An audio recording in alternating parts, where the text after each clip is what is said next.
Liz, I know you're a big Disney fan and a Disneyland regular. How much do you think you've spent at Disneyland over the years? Ugh, so much that Scrooge McDuck hasn't finished counting it yet. That's a lot of gold coins. Well, this episode, we're going to help folks find a more affordable way to get the most out of a Disney vacation.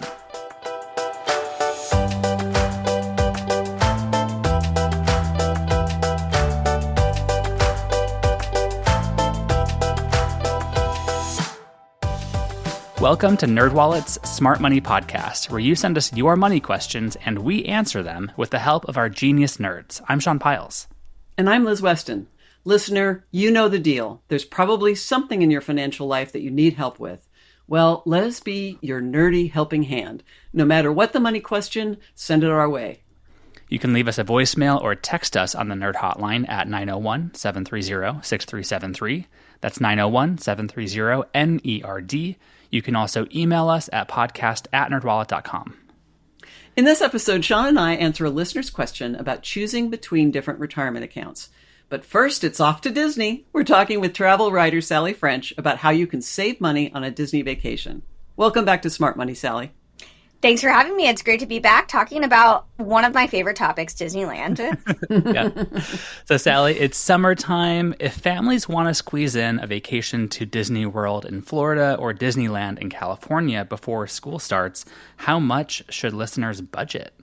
Sean, I love the question, but it is so broad. There are so many ways to travel to Disney on every budget. That said, NerdWallet did some research to understand how much a trip costs for a family of 4. What NerdWallet found is that a 3-night visit to Disney World can range from about $3,000 on the lower end up to $6,000 for families who prefer more of a deluxe experience.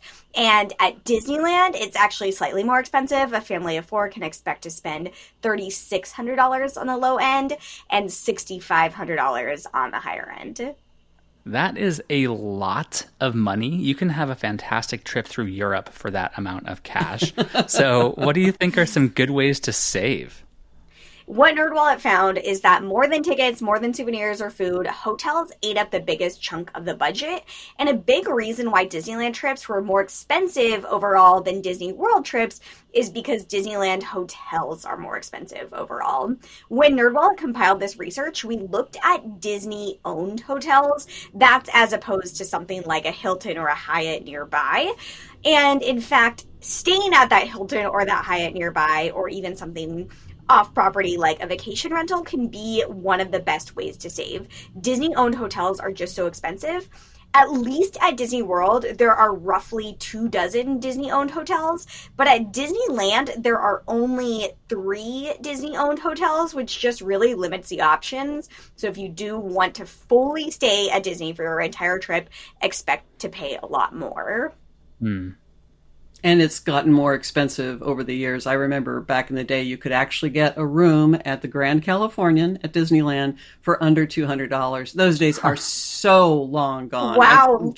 Yes. Liz, please tell me you snagged that under $200 deal. I've never stayed there because it is not in my budget. We snagged that a couple of times in January when our daughter was very small. Now, I just checked, and a standard room is over $800 a night at that one hotel. Yeah, so it's crazy. But, I think it is worth mentioning what the benefits are. So for people who don't know what the Grand Californian is, that hotel has its own entrance to California Adventure theme park. And there are other benefits like early entry. Early entry can be one of the most valuable perks because you get in line before everyone else does. And at Disney, time is money. So even though it's expensive, just keep in mind there are benefits that for some families, it can be worth it. And getting into the park early can maybe make it so you don't have to buy something like Genie Plus, which is a tool that allows people to skip lines in a very convoluted way. And Liz, I know you have strong feelings about this program. Can you please give us your thoughts? I'm going to try my hardest not to derail the conversation multiple times, but I do have to have a rant about Genie Plus. Could Disney have come up with a more confusing and complicated system? I would give anything to go back to our beloved Fast Pass, which was actually free. Now you have to pay $25 plus per person to skip some lines, not all the lines, some lines. Plus you're going to pay another 25 to 30 bucks, again, per person to skip the lines for each of the most popular rides. It's a huge additional expense for a family. But the alternative is standing for hours in line because the parks are almost constantly busy. So to circle back to that early entry can make a big difference. The other thing that can really help is to be there at what they call rope drop, which is when the parks first open, generally about 30 minutes before the posted time. So if you can get your whole family up and there to the park, you can actually ride a lot of rides in that first hour or so. Yeah, and Liz, that's really the best tip. I was actually just at Disney World, and in the first hour, we did 8 rides. We just beeline to Fantasyland and just boom, boom, boom. We just hit all of them. But then the next 3 hours, we only got on like 2 rides because people start piling in late. And so if you can get all those rides in early, you knock it all out and then have the rest of the day to sort of kick back and relax. Yeah. Well, also, if you are looking to have a relaxing vacation, I wouldn't necessarily think that Disney is the place to do that. Between all of the people and the time and the money involved, it seems a little bit too stressful for my tastes. But Sally, I'm wondering if you have any other tips for how people can save money if they are going to go the Disney route for their vacation. Yeah, so we talked already about considering staying off property. Again, there's pros and cons, but other things are bringing your own stuff from off property. So that is food and souvenirs. A lot of people don't realize that Disney actually is very open about allowing you to bring in your own outside food. So there are just a few limitations, like you can't bring in glass or, hard-sided coolers, things like that. Same for souvenirs. Disney charges so much for souvenirs, but typically there are very similar souvenirs being sold at Target. Your kid wants to go to the Bibbidi Bobbidi Boutique and get their princess dress. Can you go to a store like Target or even order on Amazon or, wherever you buy kids' toys and buy a princess dress for your kid there? They probably won't even realize that you didn't buy it at the Disney parks. If you can surprise your kid that night and say, here's your new princess dress, they'll probably think it came from Disney anyway. And I'm not sure about Disney World, but not far from Disneyland is what we like to call the magical Target because it has tons of Disney merchandise for half or less of what you'd pay at the parks. It's on Harbor Boulevard in Garden Grove, which is just down the road from Disneyland. Tickets are also a really expensive part of Disney, but there are a few ways to get discounted tickets, right? Yeah, so Liz already mentioned Target, but I also recommend using Target to simply buy gift cards, which you can turn around and use to buy souvenirs in the park or use them to buy theme park tickets. The reason why I recommend buying gift cards at Target is for folks who have a Target Red Card, which is Target's branded credit card. That Red Card offers 5% off, and it's automatic at the register on Target purchases. If you're not going to Target and you don't have a Target Red Card, you might also look at places like Costco. They often have deals. AAA tends to have deals. Of course, these vary based on the time of the year. There's even sometimes local resident deals. So if you live in California, there might be an offer. So shop around. Even if you have some sort of corporate employee discount program, you might find discount Disney tickets there as well. And we should mention that Target also sells Disney entrance tickets. And there's usually a $5 to $10 discount compared to buying them directly from Disney. And then again, you get that 5% red card discount. Yeah, that's a great tip. Another thing to remember is Disney recently implemented that on-demand pricing. So if you are used to taking Ubers and Lyfts, you might know about surge pricing. That is something that has relatively been new to the Disney parks. So for better or for worse, it used to be that if you wanted to go to Disneyland on, Christmas, a Saturday in the summer, it was just absolutely packed. And then if you went to Disney on a Tuesday in February when it's raining, it would be a complete ghost town. And what's happened now is that they charge significantly less to go on those off-peak times. That's the rainy Tuesday in February, and significantly more to go on the peak times like the summer Saturday. And so what that's actually done is it has evened out the crowds because people are price sensitive and they say, you know what, I don't mind going on that Tuesday in February if I can save money. So if you are like that, you might be able to save money by going on those off-peak seasons. Another sort of ticket hack, I like to say, is to avoid the park hopper. So Disney sells tickets that are single day, single park, or they sell park hopper tickets, which allow you to go to multiple parks in one day. So at Disney World, there are 4 parks, and at Disneyland, there are 2 parks. If you're only going to be at the overall Disney resort for one day and you want to see what each park has to offer, then you will have to buy a park hopper. But these tickets are more expensive than single day, single park. So if you are going to be on property for multiple days, I recommend just doing that single day, single park. So Sally, I have one last question for you. Given how much things cost at Disney, is there anything free at these parks? Sean, you asked the right person because I love free things to do at Disney. So at Disneyland Resort in California, they have a shopping district called Downtown Disney. You can also wander into some of the hotels, which are nice to look around. You might even spot a Disney character there. But at Disney World, Sean, I actually took an entire week-long trip to Disney World and did not set foot into the parks once. That's because I was explicitly trying to figure out what I could do outside the theme parks, and the answer is a lot. So they have something similar to Downtown Disney called Disney Springs. Again, is a shopping and dining district. They also have another smaller district called Disney's Boardwalk. And there are so many free things to do here. So the Boardwalk has live entertainment at night. You'll see jugglers, you'll see singers. And then all of the resorts have so many unique attractions. We mentioned earlier, there are about 24 Disney resorts. They're all really highly themed. You can watch the fireworks from there. You can ride the monorail around. They have so many amazing transportation systems that are free, like lovely boat rides. They have a Skyliner, which is this aerial gondola. It's free. And so believe it or not, there is so much stuff that you can do outside the parks that I think you could have a great time at Disney without once stepping foot inside a theme park. All right. Well, Sally, thank you so much for sharing your tips with us. Thank you. Before we move on, we have an exciting announcement. We are running another book giveaway sweepstakes ahead of our next Nerdy Book Club episode. Next month, we're speaking with Cameron Huddleston, author of Mom and Dad, We Need to Talk, which guides us through challenging but essential financial conversations with our parents. To enter for a chance to win our book giveaway, send an email to podcast@nerdwallet.com with the subject Book Sweepstakes during the sweepstakes period. Entries must be received by 11:59 p.m. Pacific Time on August 9th. Include the following information: your first and last name, email address, zip code, and phone number. For more information, please visit our official sweepstakes rules page. That wraps up our This Week in Your Money segment. Today's money question is up next. Stay with us.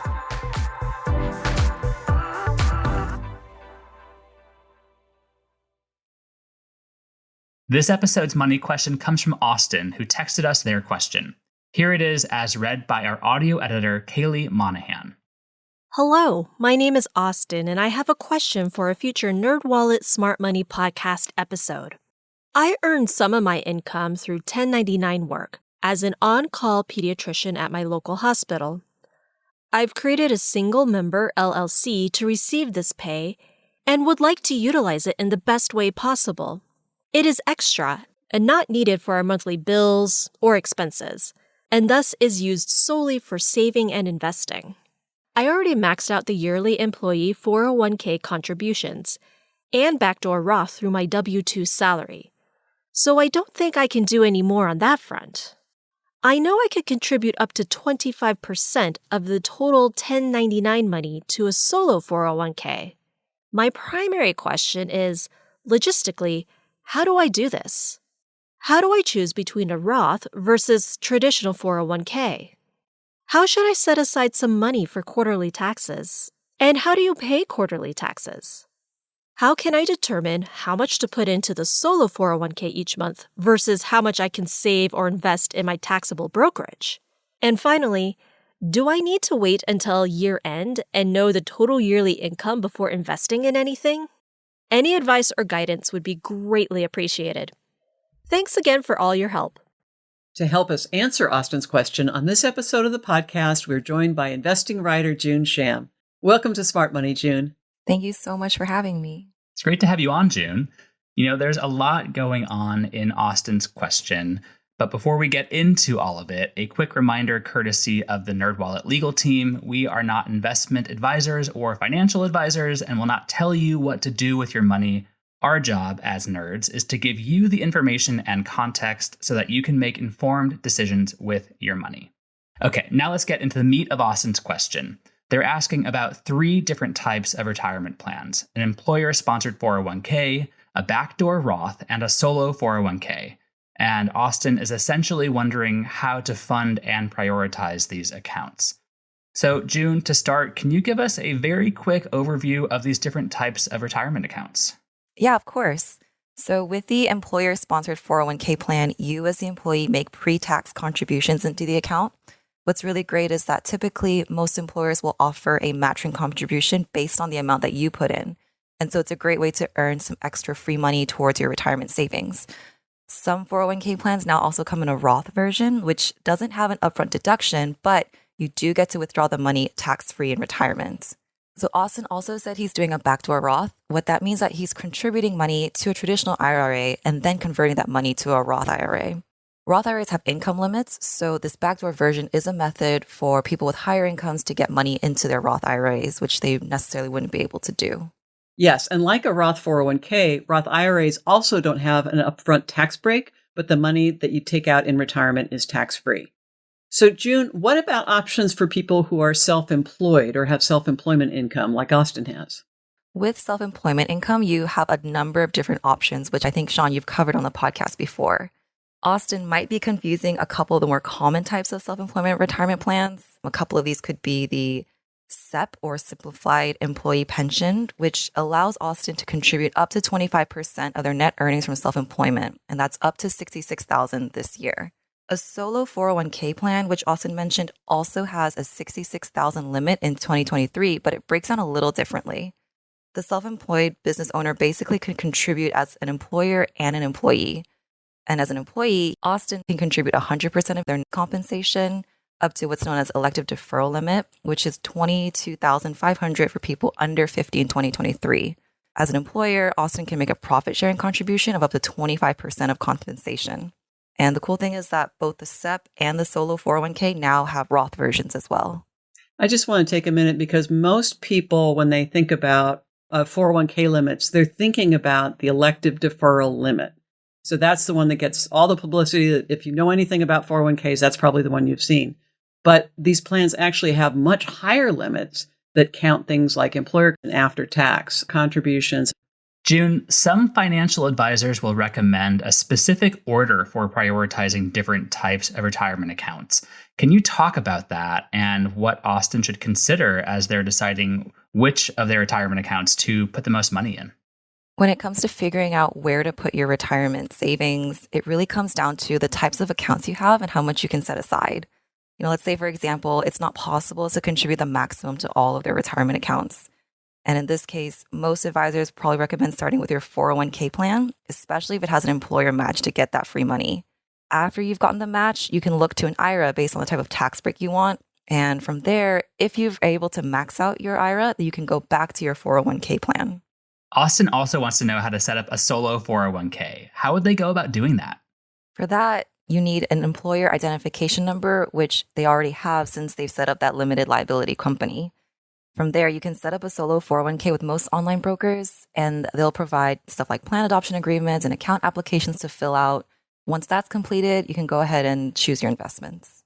Okay, for the second part of Austin's question, they want to know how to prioritize contributions specifically among their plans. What would you tell people about that? So for people like Austin who have both an employer-sponsored 401k plan and a solo 401k plan, the most important thing they need to remember is that the annual contribution limit is a combined limit. So how to split contributions between the two plans could depend on things like employer match, plan administrative costs, and investment options. All right. And that part about combined contribution limits is really important here. In general, for the 2023 tax year, the elective deferral limit for 401ks is $22,500, the number that we've mentioned earlier in this episode. And that's if you're under 50. If you're 50 and over, you can contribute up to $30,000. From Austin's question, it seems like they're saying they're contributing the maximum amount to their 401k from their W-2 employer, And they're also looking to add more to a 401k via a solo 401k. That might mean that they actually over-contribute, which could land Austin in a bit of trouble. Can you discuss what happens if you do over-contribute to an account like a 401k? Yeah, so if you have an excess contribution, they must be withdrawn by April 15th of the following year, or else there could be a lot of penalties, including having the plan disqualified. That's bad. Yep, Yeah, that's very not really bad. great. Austin could also make contributions to the solo 401k solely as an employer, not as an employee, so that Austin can avoid going above that employee contribution limit. Or a last option is that Austin could simply opt for a SEP and not have to worry about that combined limit, since a SEP is considered an entirely different type of plan if it's offered by a different employer. June, you mentioned earlier that SEPs and solo 401ks also have a Roth option, and so do a lot of workplace 401k plans. A lot of people have a hard time deciding when to contribute to Roths versus options that give them an upfront tax deduction. Personally, I try to balance when my retirement money is taxed. Some is taxed now, and some will be taxed down the road. I contribute a lot to my 401k. Last year, I was really focused on contributing to my Roth IRA, and I recently set up something called a mega backdoor Roth, something that I know Liz is a huge fan of and we'll get into in a little bit. I totally will. I am all about tax diversification, and it's a phrase that planners love to use when they're describing the ability basically to better control your taxes in retirement. If all of your money is in pre-tax options, like if you're doing, maxing out the 401k pre-tax or putting it all in a traditional IRA where you get a tax deduction, it all has to be taxed when it comes out. And they force you to take it out at a certain age. If you've got money in a Roth, you don't have to pay income taxes on withdrawals. And you also don't have to worry about required minimum distributions. That gives you a heck of a lot more control. Yeah, early in my career, I focused solely on making Roth contributions for pretty much that exact reason. I assumed that, my earning potential would change in the future, and I wanted to be able to access that money tax-free in retirement. But now I see a lot of value in having, Liz, what you said, tax diversification and taking advantage of things now as opposed to later and helping me plan out my retirement strategy. Yes. And one other thing to check out is what Sean just mentioned, which is the mega backdoor Roth option. We talked about the backdoor Roth, where you contribute to a traditional IRA and then you convert it. The mega backdoor Roth is a similar idea, but it is on steroids. So mega backdoor Roths have to be offered by your employer, and many of them don't. But if they do, it starts out with a 401k plan that allows you to make after-tax contributions, and then it offers what's known as an in-service conversion. In other words, the money you put in after tax is converted right away into a Roth option. Normally, you would have to wait until you left your job to roll after-tax money into a Roth. So high earners really like the mega backdoor Roth because they don't have to worry about those Roth IRA income limits. Plus, you can put a lot more money in. IRAs have a lower contribution limit, the $6,500 that we mentioned earlier for people under 50. With a mega backdoor Roth, you can contribute up to, get this, $43,500. That's in addition to the $22,500 that you can contribute to the regular 401k plan. Now, there's a lot of math that goes into this, and we will have links in the show notes to articles that explain exactly how this works and who it might be good for. I think a lot of listeners may be listening to that and thinking, first of all, that's confusing. I don't know what's going on. And second of all, $66,000 is a lot of money to contribute to a retirement account in a single year. And so I want to zoom out a little bit and talk about retirement account contributions, maxing out retirement accounts in relation to other financial goals, because maxing out a retirement plan or three can be really great for your future self, but it's not realistic for many people, and it can sometimes conflict with other goals like saving for a down payment on a house, building up an emergency fund, that sort of thing. And our listener, Austin, is also wondering about when to invest money into a brokerage account versus a retirement account. I'd love to hear how you guys think about competing financial priorities in your own lives, especially as it relates to retirement and other investments.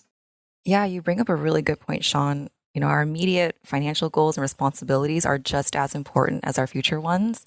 It would be so great if we could all max out our retirement accounts, and truly, like, major congratulations to Austin for doing so. But it's also not the end of the world if we can't.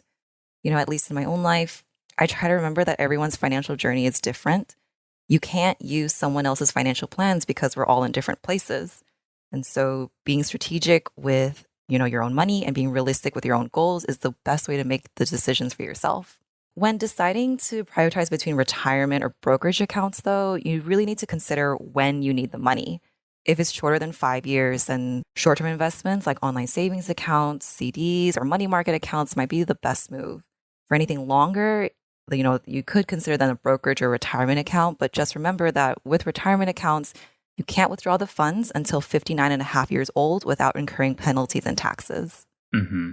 One way I like to think about retirement contributions and the lofty goal of maxing out accounts in relation to other things is that you don't have to do one thing for the rest of your life. Maybe you have a great year financially and you can max out your retirement account. And maybe the next year you have some financial setbacks, or you have other expenses come up, like you have a kid that needs a lot of money, of course. And so you draw back from contributing as much to your retirement account because you have a much more pressing financial priority in the form of a baby or a house or whatever it may be. So I think that just understanding that you may have peaks and valleys with what you can put into different financial priorities will help you be more flexible and accomplish many different things simultaneously. Yes, I would just add that I am really glad that I tried to put as much in as possible to my retirement funds when I was younger, because that gave me a heck of a lot more flexibility down the road. When I did want to start my own business and have a kid and take some time off, and all those things were possible because I kind of maxed out at the beginning, if that makes sense. So it's not something that everybody can do. However, that wonderful power of compounding really gets going for you if you can put money into a retirement account as early as possible. So I do encourage people, don't ignore this. This is really important. Try to do it. But as you guys said, there are lots of different goals that we have to accomplish, and sometimes it's tough to get it all done. Yeah. And every little bit helps. If you only just spend a little bit, compound interest can help you take care of it even more. Yep, exactly. Yeah. And play the long game. And Liz, now I have a question for you as a business owner. Austin is wondering about quarterly taxes and how to manage them. I'm guessing your suggestion for Austin would be to hire a qualified tax professional. And the earlier, the better. When you have your own business, you have so many complicated issues to deal with. It can really help to have another set of eyes on your tax return, someone knowledgeable who can guide you and answer questions, because tax people do this 24/7. I mean, Austin is a doctor and they've got a business to run. They've got a lot of things to do without going to study the tax law. So yes, absolutely get a qualified tax professional. We have what's known as a pay-as-you-go tax system. So we are supposed to be withholding taxes as we earn money.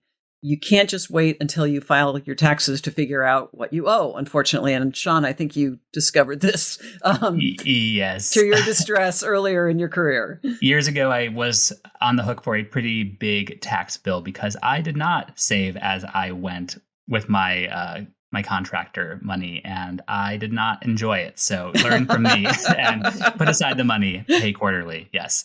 There you go. And a tax pro can help you figure out how much to pay each quarter so that you are what's known as penalty proof. In other words, you won't owe penalties for underwithholding. Once you know how much you owe each quarter, you divide it by the number of checks or payments or whatever that you expect to get in the meantime, and you set that cash aside. Then you pay before the deadline each quarter. It's super easy to do online. I don't think we've ever covered so many disparate but interconnected and complicated topics in a single segment. June, thank you so much for joining us and sharing your insights. Thanks so much for having me. And with that, now let's get on to our takeaway tips. Liz, will you please start us off? Yes. First, know your options. You may have a variety of retirement accounts available, including Roth IRAs, traditional 401ks, and self-employment options. Next, plan for tomorrow, but live for today. Maxing out your retirement accounts is a great goal, but think about how you can balance that with near-term financial priorities like going on vacations or buying a house. Finally, tap professional help. Tax obligations as a business owner can be confusing. Consider hiring a qualified tax pro to help you sort out what you owe and how to pay it. And that's all we have for this episode. Do you have a money question of your own? Turn to the nerds and call or text us your questions at 901-730-6373. That's 901-730-NERD. You can also email us at podcast@nerdwallet.com. Visit nerdwallet.com/podcast for more info on this episode.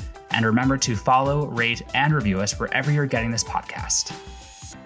This episode was produced by Liz Weston and myself with help from Tess Viglin and Megan Coyle. Kaylee Monahan and Kevin Tidmarsh mixed our audio, and a big thank you to the folks on the NerdWallet copy desk for all their help. And here's our brief disclaimer. We are not financial or investment advisors. This nerdy info is provided for general educational and entertainment purposes and may not apply to your specific circumstances. And with that said, until next time, turn to the nerds.